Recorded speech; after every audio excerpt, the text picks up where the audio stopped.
Muraho, mwiriwe neza mwese. I don't think that needs any translation, but in any case, let's continue.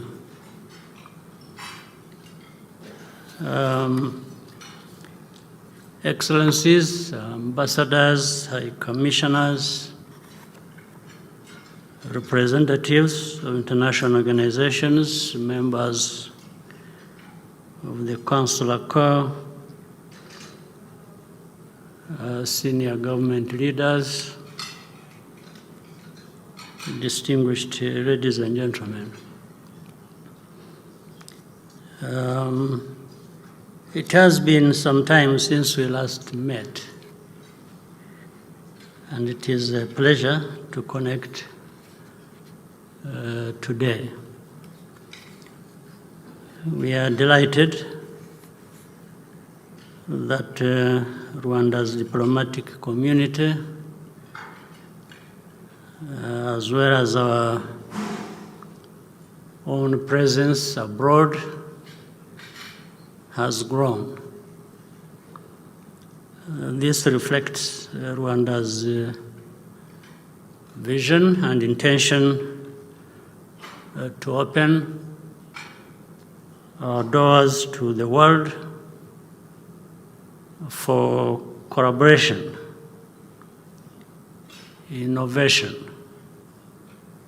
and mutual growth.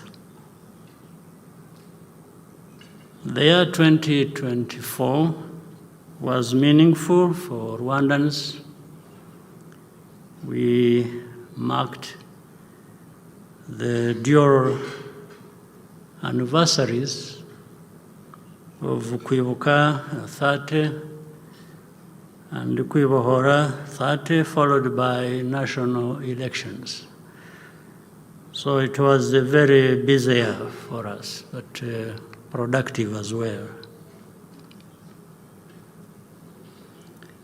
Over the last 3 decades, you have been with us every step of the way. And we see you as stakeholders, as partners in our transformation journey. This is why moments like this, when we get to interact, are valuable, and we want to always express our gratitude, first and foremost, to you all. For we have benefited from this collaboration, which has also brought a lot of support to us, to Rwanda, for us to be able to continue making progress on this transformation journey we have undertaken in the last 30 years. For the North, we have had very good collaboration, support, and good results originating from that. From the South, we have had extremely beneficial, helpful relationship with our brothers and sisters on our continent.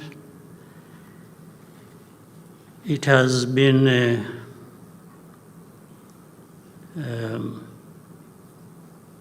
good journey with everyone. So I take this moment to thank you all very much for this. Now, you know, Earlier I was telling our people, when the minister and the representative of the diplomatic corps were taking turns to speak, I asked that mine comes much later for a reason. Because first of all, I want to take time with you,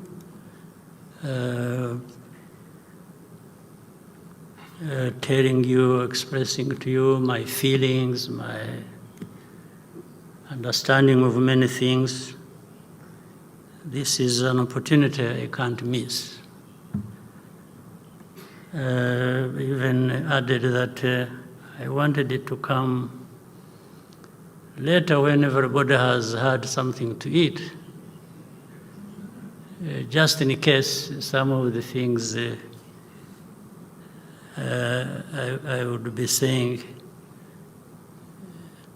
may not go well with your appetite. But you bear with me in any case. That's part of the lives some of us have to live.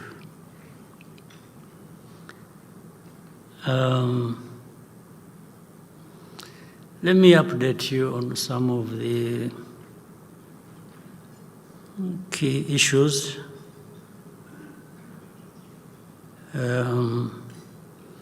Regarding peace and security and politics and governance and in our region.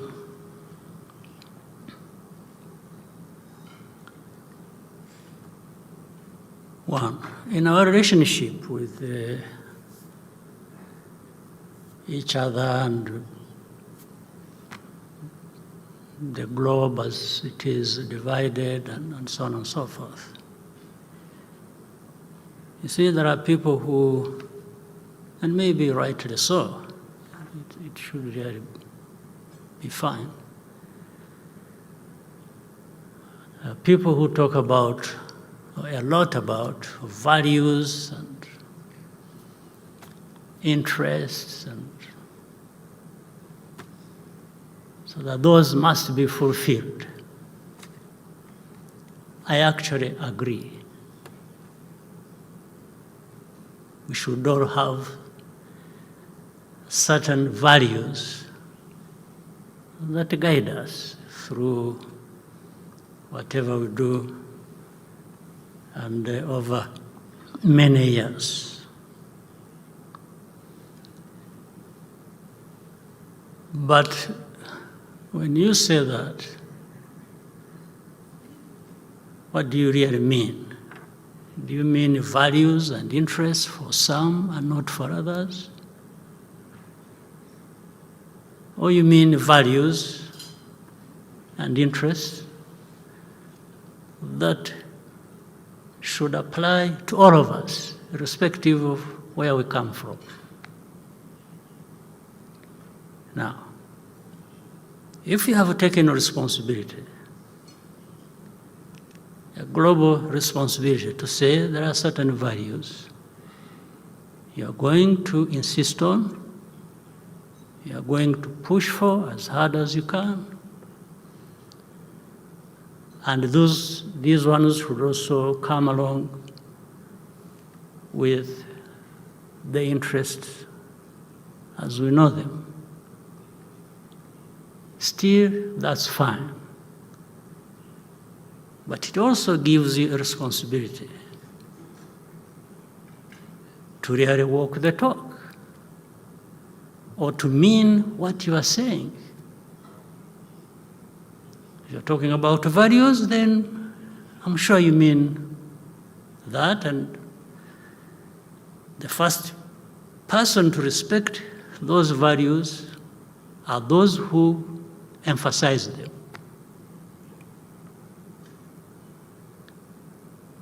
But as we see things happening across the world, and I will not talk so much about other parts of the world. I will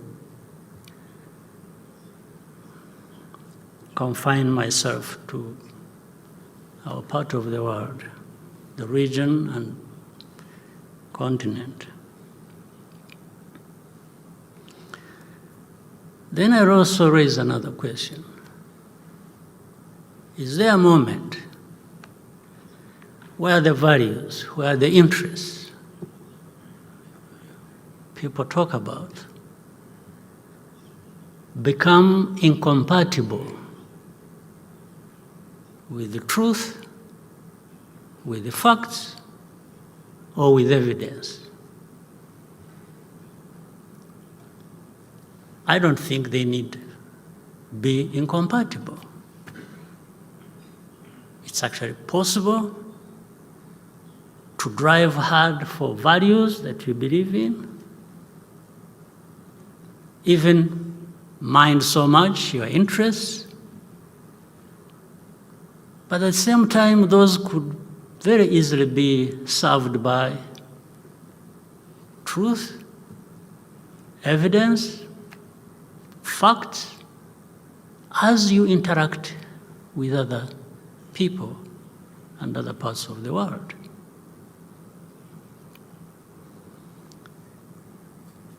Let me give some examples, and I had the opportunity recently to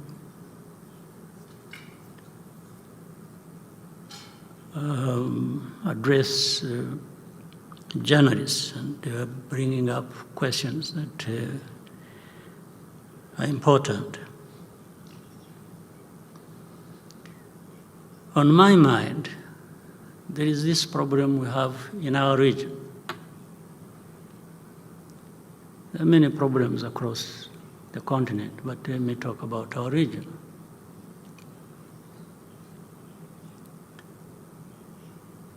And I'm going to do that because Rwanda bears disproportionately a huge amount of burden relative to our responsibility in any wrongdoing, if at all. And again, it plays out like that, selectively, and on the basis of the disparities that are in the world, where evidence, facts, even what is right, don't really matter.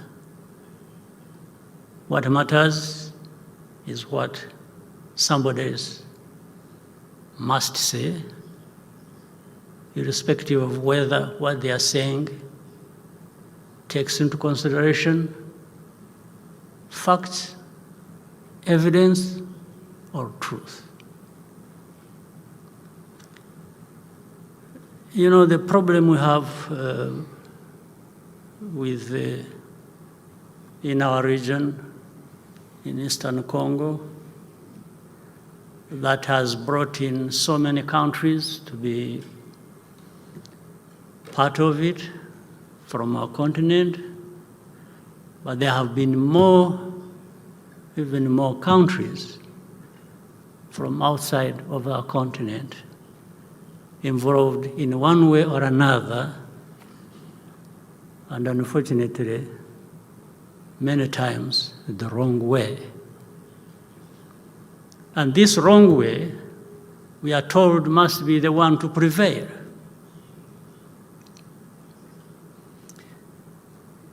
Now, let me start with saying, if you want to really address a problem, there is no better way of doing that than bothering to look at and addressing the root cause of that problem. it doesn't matter how powerful you are. You just stick to the basics of facts, of evidence, of reality. You just don't come in because you're powerful and, the evidence is simple.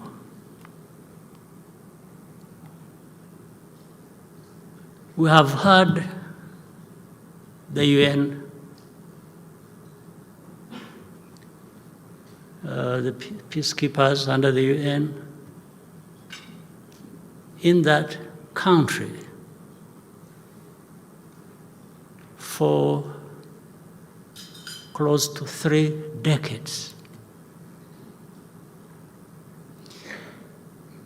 The continued presence for 3 decades, when they went there to address problems, means there are still problems to address, or that actually the first problems to address were not addressed. Otherwise, why would you stay in a place purportedly to address a problem, and you are there for close to 30 years? Normally you would come in, maybe it takes you 5 years, maybe it takes you 10, and you would exit because you would have addressed the problem that brought you. So what are the returns for that investment? Of such a big force, under such a big body like UN, and so much money spent on that, what is the return on that investment? Other than continuing to have problems getting worse. That also shows, or maybe prove, this will prove why Rwanda has to carry the burden of this problem. It is a way of escaping responsibility. That's the shortest, easiest answer when people ask, why have you been there for this time and you still want to be there? It means you didn't address the problem. So the easiest answer is no. But Rwanda keeps being part of the problem.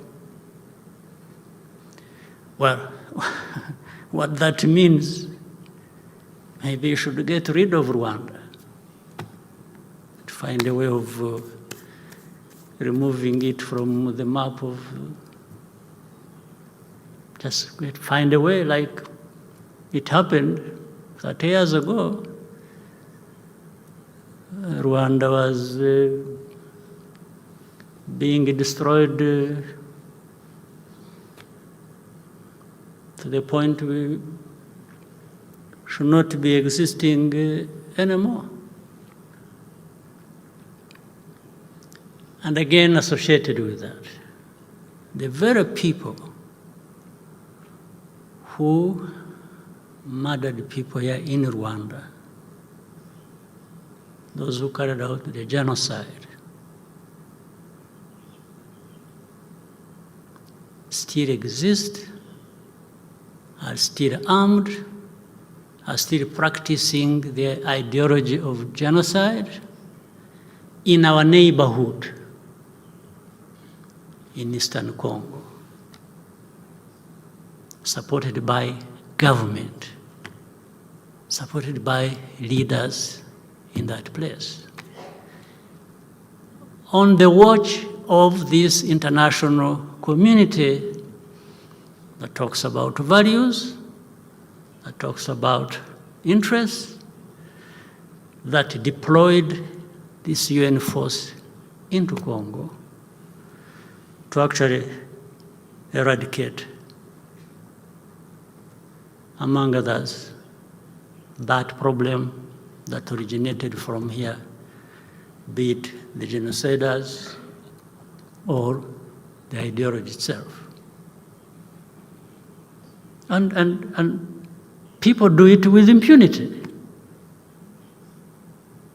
And then arguments start. We have had arguments, again, through different quarters of this international community. Oh, you mean these FDLR, these genociders, but are they there? Are they still there? But we are told they are few. We are told, when you say, no, but you see it even in broad daylight. The statements made by government leaders. And you are wondering whether they still exist, whether they are there, or what they are doing, or you pretend for 30 years, you can pretend.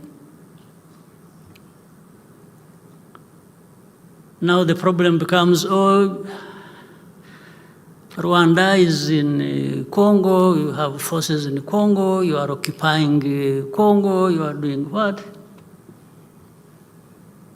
In this day and age,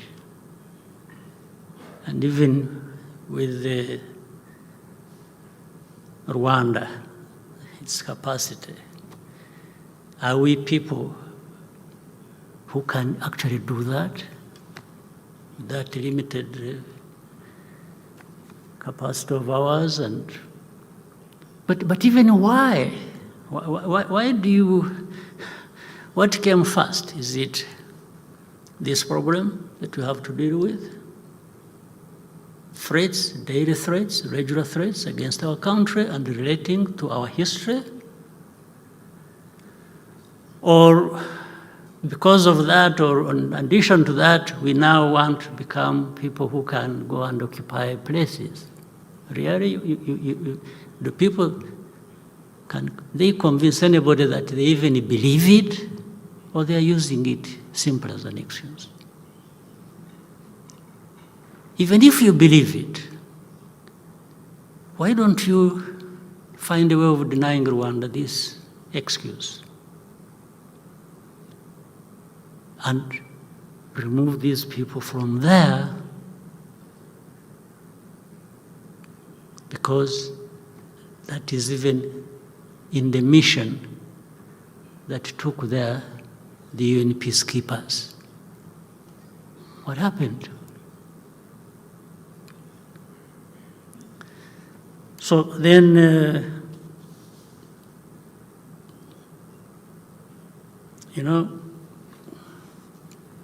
talking about ourselves, I leave many others out of this continent, outside of it.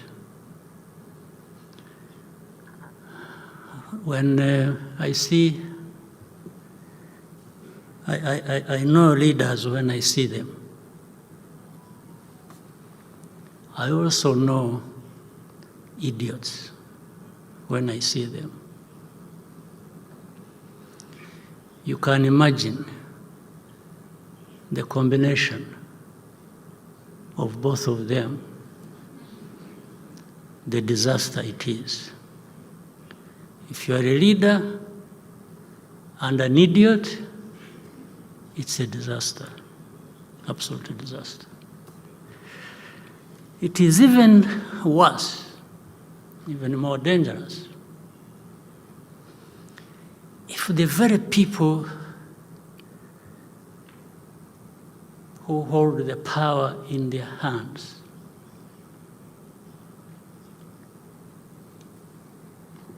decide that they will be manipulated and played around for some interest by idiots.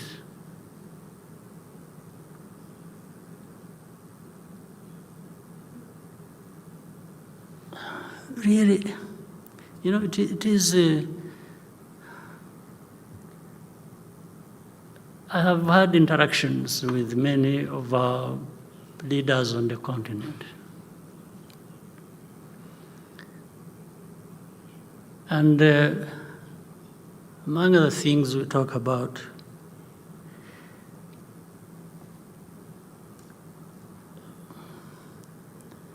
is if we don't take ourselves and what we do seriously, nobody will. Nobody will take us seriously. And we will always remain just neither here nor there, and people doing with us whatever they want without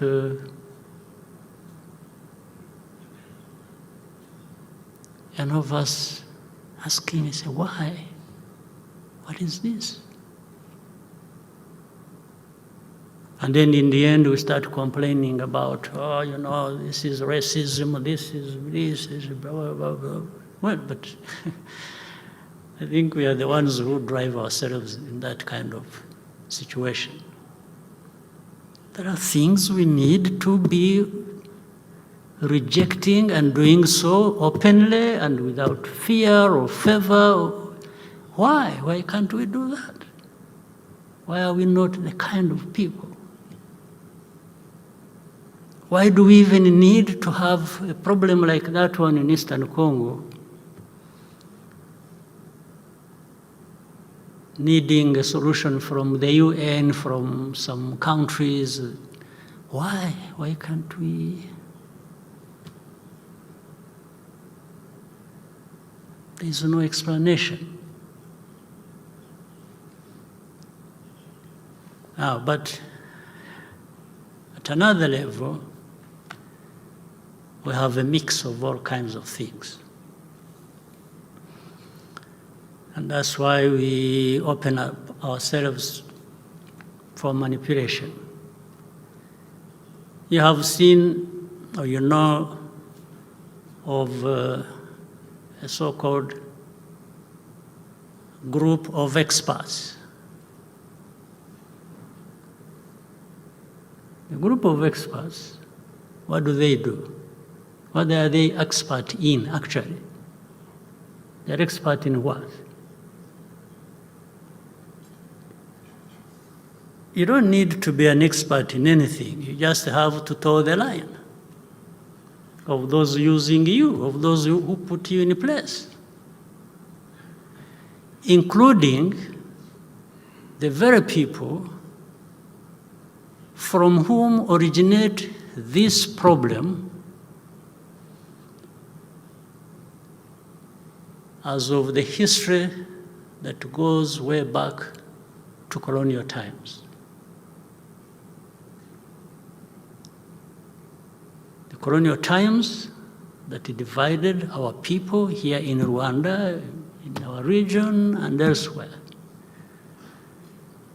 So they come, they are the experts to explain the problem. The problem is not that, do you know why these Kinyarwanda speaking people are in Eastern Congo? By the way, we have the same situation, let's say, with Uganda. The southwestern part of Uganda has a whole district with a big population of Kinyarwanda speaking. And when I'm talking about Kinyarwanda speaking, I'm not talking about just speaking Kinyarwanda. These are people even who are relatives. There are people in this country, as we speak, who have their uncles, their grandfathers, who live across on the other side of the border, and others who live here in Rwanda. Like, for example, in Uganda, there has never been a problem to do with that district. It has never caused a problem between Uganda and Rwanda. No, they are taken as Ugandans. And we accept that. We're not claiming anything. Why is it not the same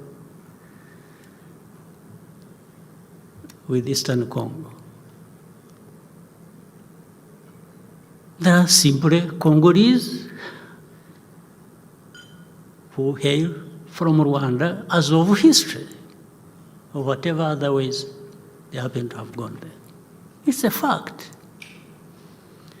So, but if you are going to have an expert who is associated in a wrong way with this history to come and say the problem is something else, not what it is exactly, don't you have a problem?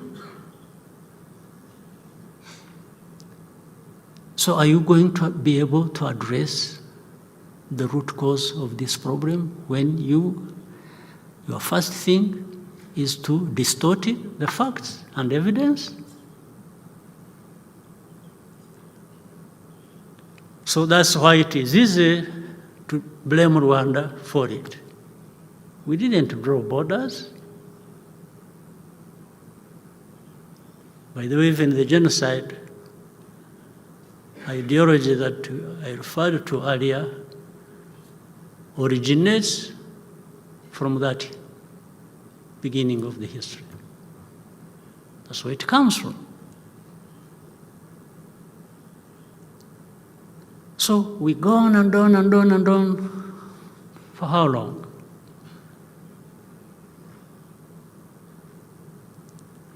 So if you think Rwanda is in Eastern Congo causing problems, would you mind bothering to understand why would Rwanda be in Eastern Congo fighting there? Why? You need to answer that. It will lead you maybe to some of the things you need to address and not run away from.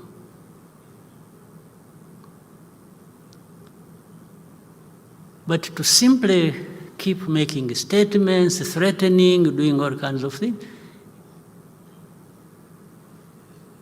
let me tell you, we have been there. We have paid our highest price ever in our lives, this genocide.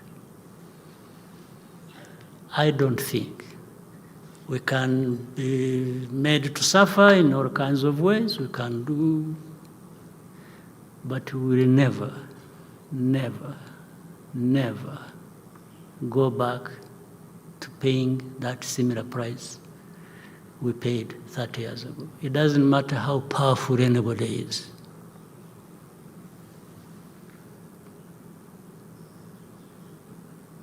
Maybe it will come to a point, if anyone insists on that, then that is maybe one way of wiping Rwanda off the map, because we will not yield an inch. Never.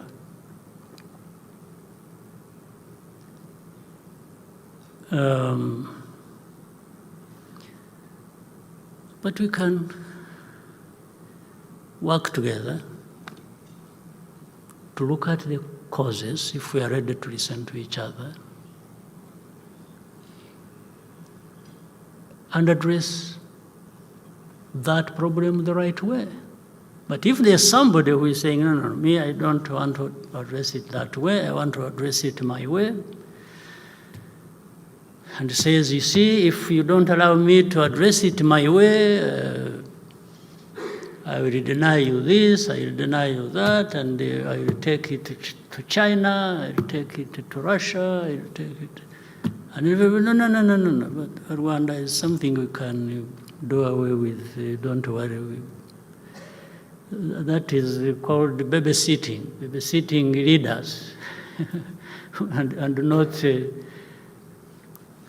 pushing them to take their responsibility, but it won't work. One way or the other, it will not take us, Rwanda, back where we started from 30 years ago. No way. I know, of course, there are even some who, after 30 years, are still questioning, but what happened? Who killed who? Who, you know? the sort of pretense that exists is just what gives us that justified anger and above all the energy to fight back sufficiently.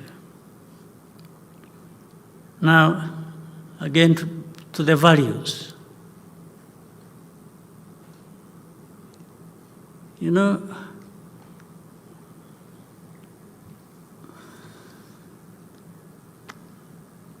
I keep telling people, they come, you say, you see everything, yeah, we understand you, we see everything is okay, but you see, we are failing to explain why Rwandan forces are said to be in Congo.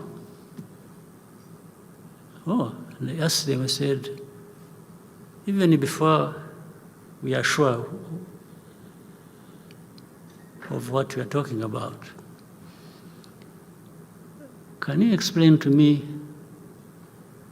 why FDLR is in Congo and being supported by government of Congo, and they have brought in Burundi under the same ideology and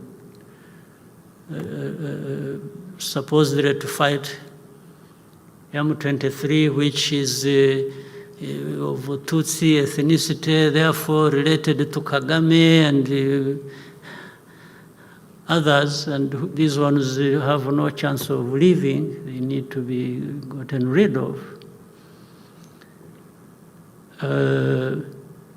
So you leave all that intact, and then you come to complain about Rwanda possibly having a force in Eastern Congo. What do you think you're really talking about?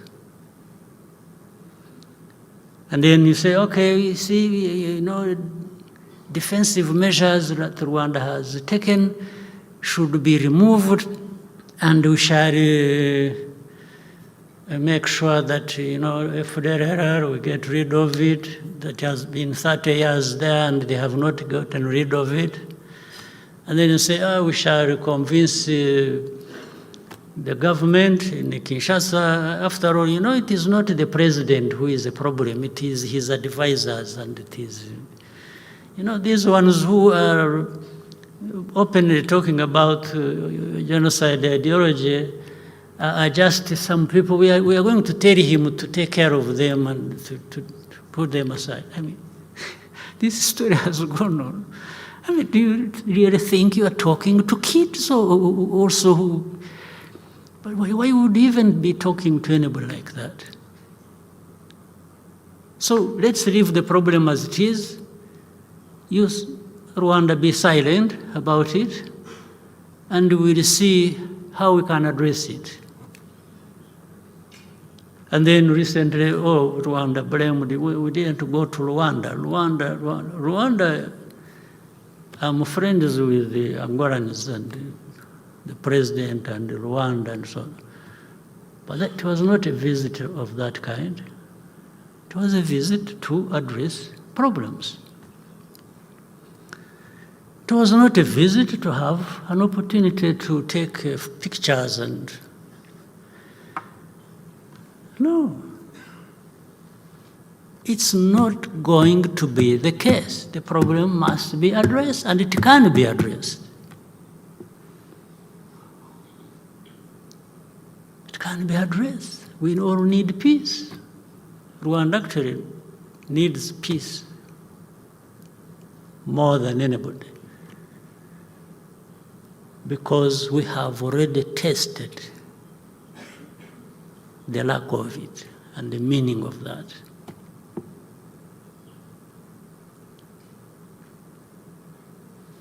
And then to see the double standards and the hypocrisy that add up to really nothing. You know, we talked earlier about elections we had here and so on and so forth. And so people tell us they want democracy everywhere. They encourage elections. The person who is causing problems in this situation I'm talking about between Rwanda and DRC has never, twice, been elected. And you know it. You know it. But this is why I was saying it doesn't matter evidence, it doesn't matter facts, it doesn't matter the claim. It's just what you think applies to you for that moment, for your benefit. The rest doesn't matter. This man, Tshisekedi, was never elected first. He didn't at all. And you know it. So I'm not telling anyone, only that you don't talk about it publicly, I'm talking about it publicly. That's the only difference. You know it. The second time, nothing happened, and you know it. So, what values are you telling us that you beat up some people for, and then others you don't know what to do? So you think I realize that and really respect you for it, or even listen to what you tell me that doesn't add up to anything?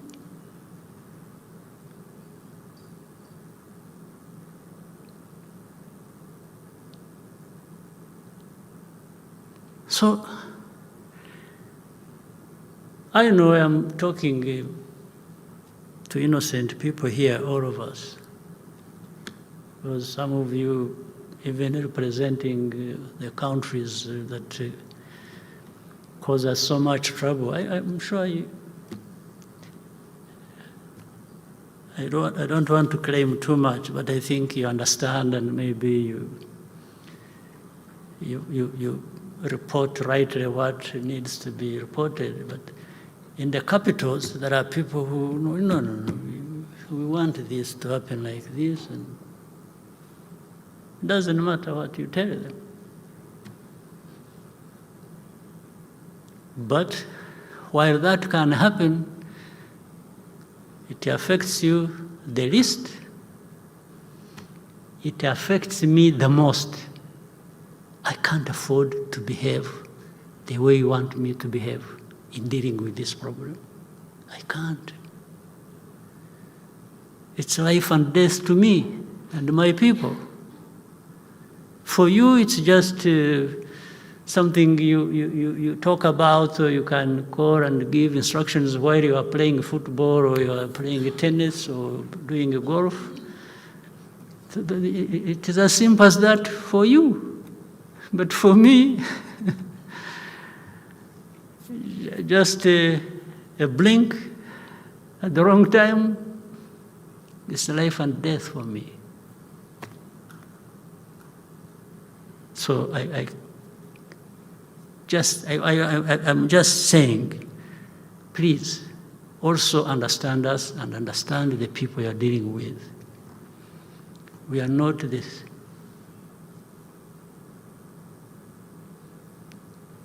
same old idiots you dealt with 50 years ago.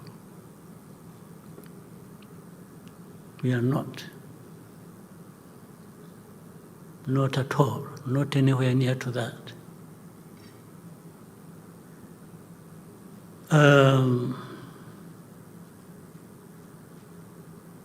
So if you espouse these values, the values that are so much talked about,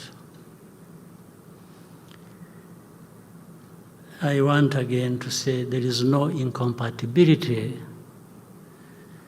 in espousing these values that you talk about, and I agree with.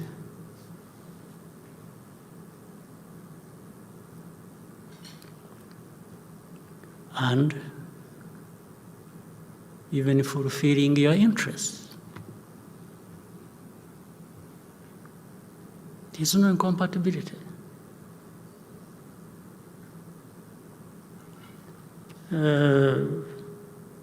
So, abiding by these values also must cost you something.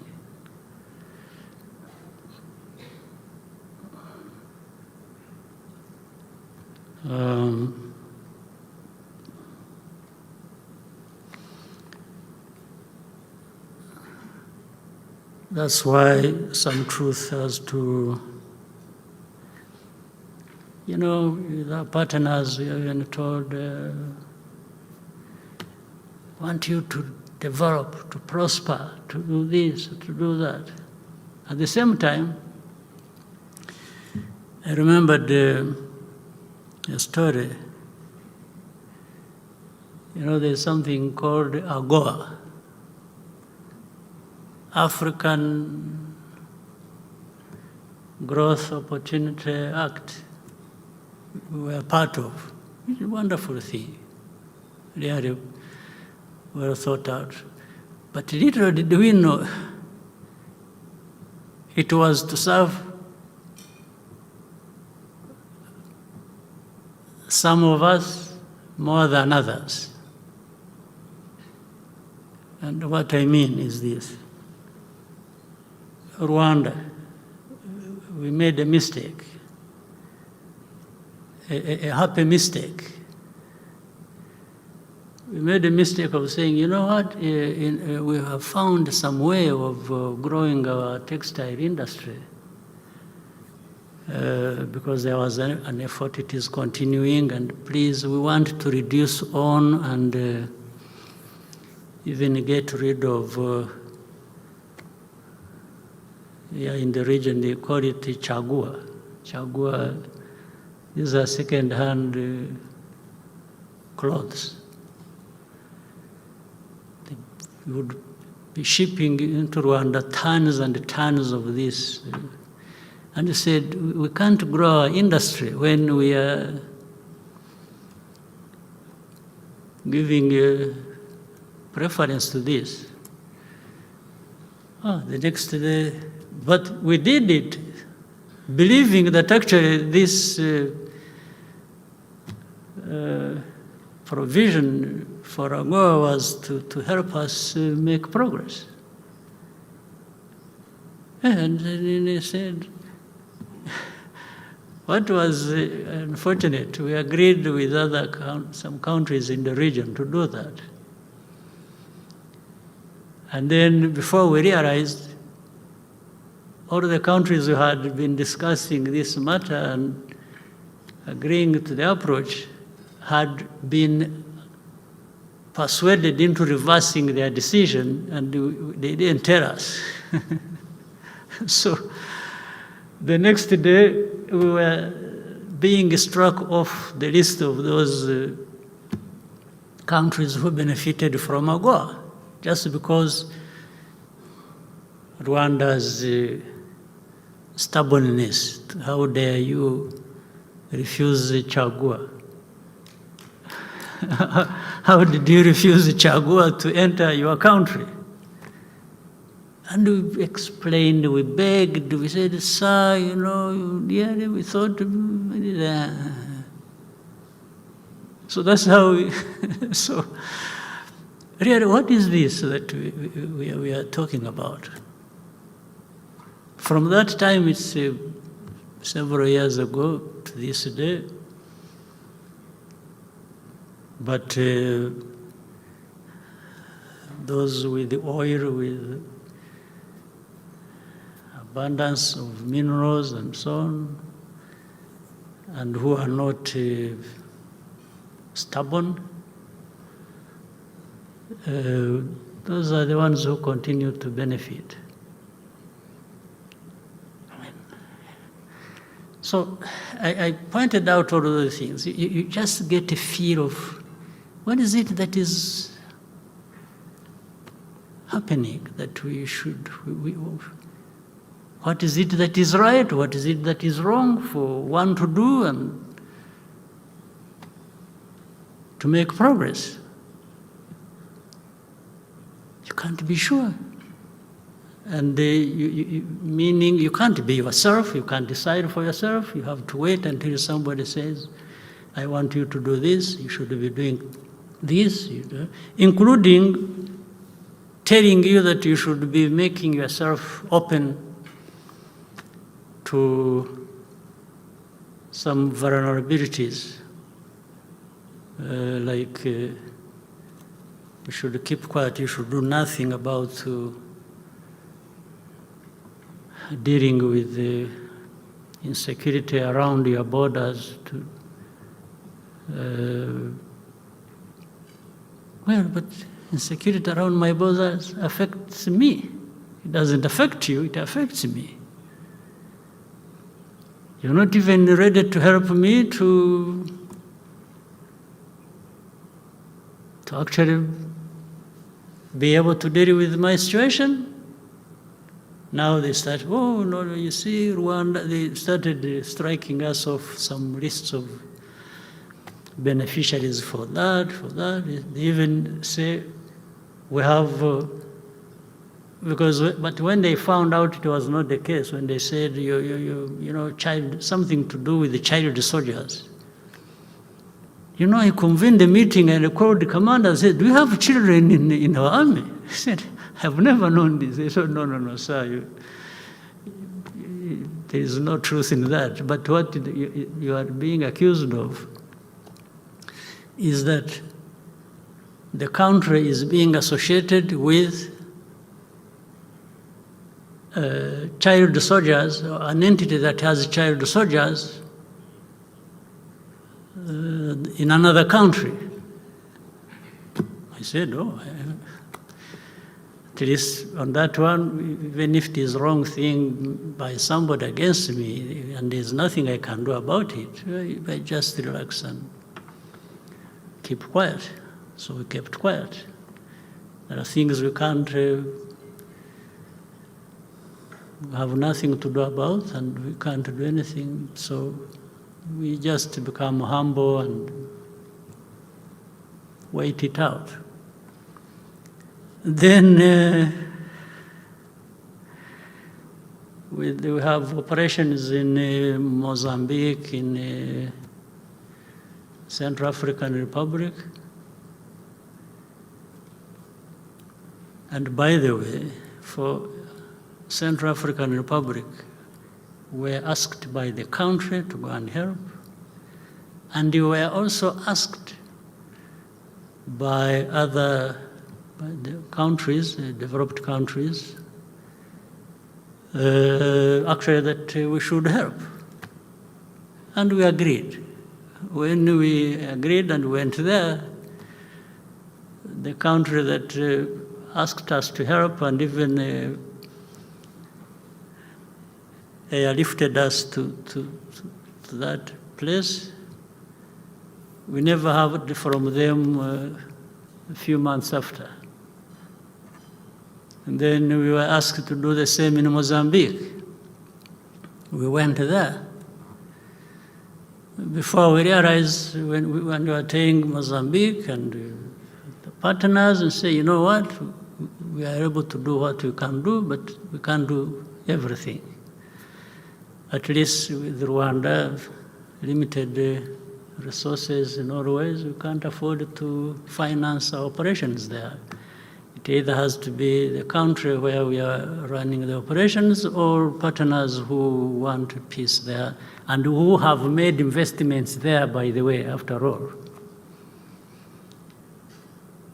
And we were left on our own. And when it came to some help that came from European Union,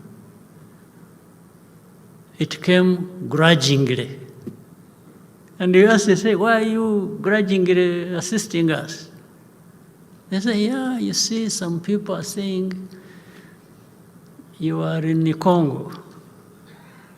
You say, no, yeah, but let's put that aside. Here we are in Mozambique. We are talking about Mozambique. So are you going to punish Mozambique for our crimes, for our offenses, for doing what you don't like? In DRC, it is a bizarre situation. why don't you take care of Mozambique and help them? And for us, we are helping Mozambique. If you are helping us to help Mozambique, you are still helping Mozambique. It has nothing to do with Congo. For Congo, we shall handle that with you and anybody else who is interested on the merits of that situation. But the mix-up is so confusing that, so in short and in summary, and I should end here in a moment. The relationship across comes out as, I think somebody needs to give a direction. You can't have things going in all directions when you really want certain, if you want peace, there is a way to get peace. And that is addressing the root causes and doing things the right way. If you want development, you need peace. And then you empower and allow people who need development to move in the direction you can discuss and agree, but allow them to drive that. If you are talking about interests, I have said values, the right thing, whatever it is, the truth, the evidence is not incompatible with interests. But if you drive it in the direction that is messy already and think that is the right way, I think we end up with nothing. So, dear friends, that's why I said I wanted us to take our lunch first, and so that you can bear with me on all this. I'm sure maybe you don't need it as a dessert either, but again, I want to thank you, those partners of ours who are here in the room, with whom we have done many interesting things together, and some of which have tremendously benefited our country. And we want that to continue.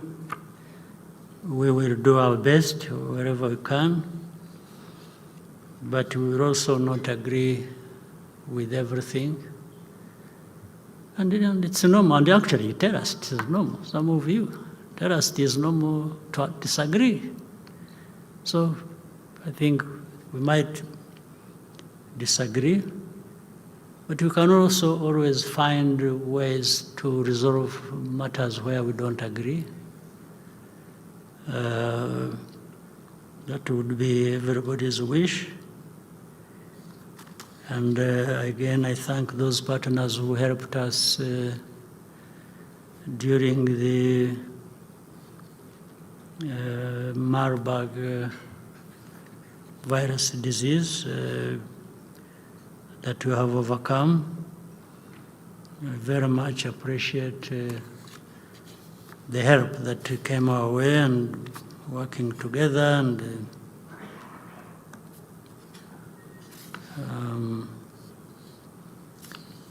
so I wish you once again, I have done that before, a very happy New Year. We are still in January, and I hope the New Year 2025 will be prosperous, fruitful, and a very good one for all of us. All the best to you.